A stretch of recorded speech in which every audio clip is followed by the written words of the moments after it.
सरकारी नौकरी, उच्च पद और मान अब पाना हुआ बेहद आसान। लॉग ऑन करें www.kdcampus.live। नमस्कार, मेरा नाम उपासना है और आप देख रहे हैं द लल्लन टॉप का डेली इकोनॉमिक बुलेटिन खर्चा पानी।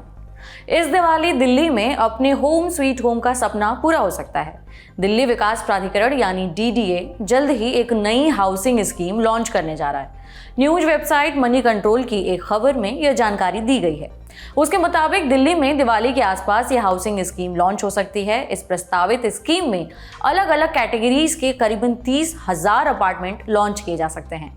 डीडीए की इस स्कीम में ईडब्ल्यूएस, एलआईजी, एमआईजी, एचआईजी और सुपर एचआईजी फ्लैट्स के साथ साथ पेंट हाउस भी शामिल हैं।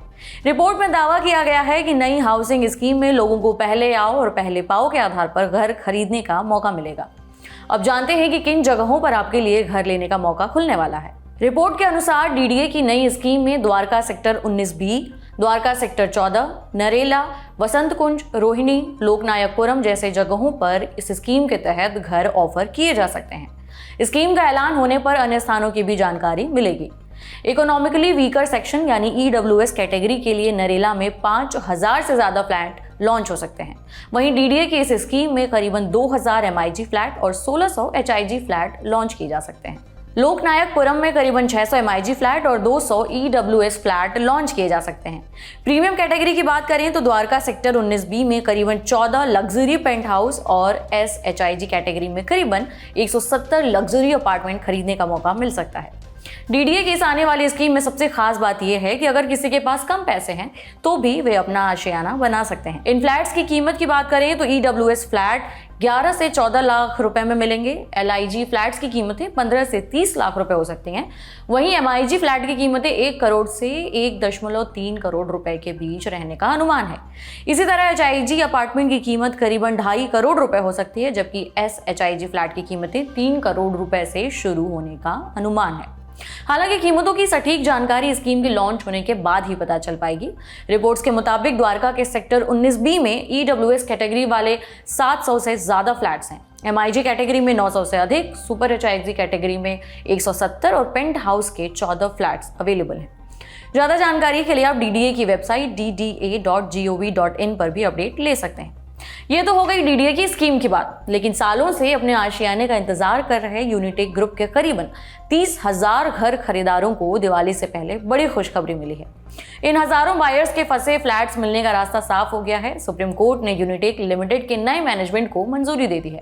सुप्रीम कोर्ट ने यूनिटेक मैनेजमेंट को एएम सप्री की सिफारिशों को मंजूरी देने के साथ ही आगे के कॉन्ट्रैक्ट देने की भी इजाजत दी है। कोर्ट ने फ्लैट्स के लिए नए मैनेजमेंट की मदद के लिए सप्रे को नियुक्त किया था। सुप्रीम कोर्ट ने पहले रिफंड का विकल्प चुनने वाले घर खरीदारों को अपना ये फैसला बदलने का एक मौका भी दिया है। ऐसे घर खरीदार जो पहले रिफंड का विकल्प ले चुके हैं और अब वो फिर से पजेशन का विकल्प चुनना चाहते हैं तो वो चुन सकते हैं। ऐसे ग्राहकों को ईमेल भेजकर अपना रजिस्ट्रेशन कराना होगा। इसके साथ ही आंशिक रिफंड हासिल कर चुके ऐसे ग्राहकों को ईमेल भेजकर अपना रजिस्ट्रेशन दोबारा कराना होगा। दिवाली पर आशियाने की चर्चा के बाद बात करते हैं देश की अर्थव्यवस्था की। क्रेडिट रेटिंग एजेंसी फिच ने भारत की आर्थिक ग्रोथ के अनुमान को बढ़ा दिया है। फिच का कहना है कि भारत की अर्थव्यवस्था मीडियम टर्म में 6.2% की दर से बढ़ सकती है। रेटिंग एजेंसी फिच ने इससे पहले वाले अनुमान में कहा था कि भारत की आर्थिक विकास दर 5.5% के आसपास रह सकती है। अब एजेंसी ने अपने अनुमान को बढ़ा करके 6.2% पर कर दिया है। इसका मतलब हुआ कि एजेंसी ने ग्रोथ रेट के अनुमान में एक झटके से 70 बेसिस पॉइंट की बढ़ोतरी की है। फिच ने भारत के ग्रोथ रेट के अनुमान को बढ़ाते हुए ये भी कहा है कि आने वाले समय में भारत की आर्थिक वृद्धि की संभावनाएं सबसे बेहतर हैं।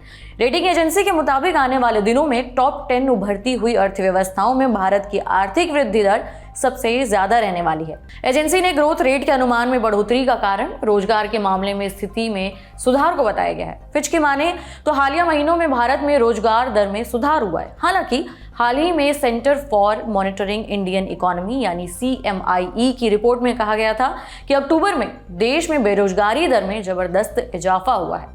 अक्टूबर 2023 में भारत में बेरोजगारी 2 साल के सबसे ऊंचे स्तर पर पहुंच गई है।